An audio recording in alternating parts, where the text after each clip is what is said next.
खुद को कमज़ोर समझना ही सबसे बड़ा पाप कहा गया है।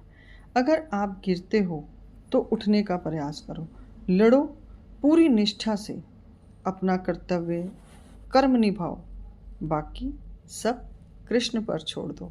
श्री कृष्ण कहते हैं कि इंसान कई बार अपने आप को इतना कमज़ोर समझ लेता है कि वो अपनी भीतर की ऊर्जा या उस आत्मशक्ति को भूल जाता है जो ईश्वर ने हर प्राणी यानी कि जीव जंतुओं में भी वो ऊर्जा डाली हुई है कि वो जब अपने जीवन में संकट देखे, मैं जीव जंतुओं की बात कर रही हूँ, तो वो भी अपनी रक्षा लड़कर करते हैं।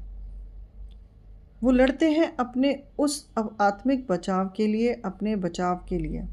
तो इंसान मानसिक तौर पर कमज़ोर होकर किसी परिस्थिति वश होने पर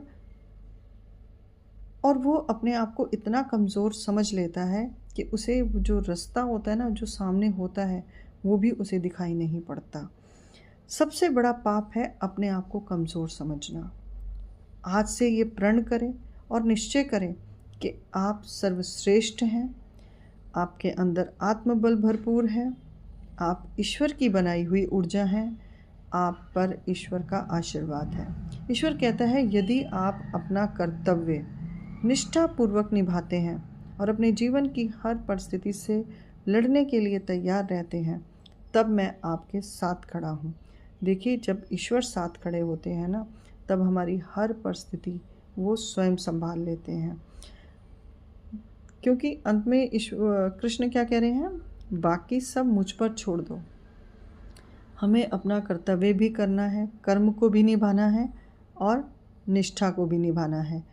जब ये तीनों चीज़ें हमारी क्रमबद्ध चलती हैं, हाँ, कई बार परिस्थितियाँ ऐसी हो जाती हैं कि इंसान अपने कर्तव्य को भी करने से मुंह मोड़ लेता है, कर्म से भी वो भागना शुरू कर देता है, क्योंकि कई बार उसे ऐसी परिस्थितियाँ मिल जाती हैं जहाँ उसे लगता है कि अब उसका यहाँ होना ही बेकार है।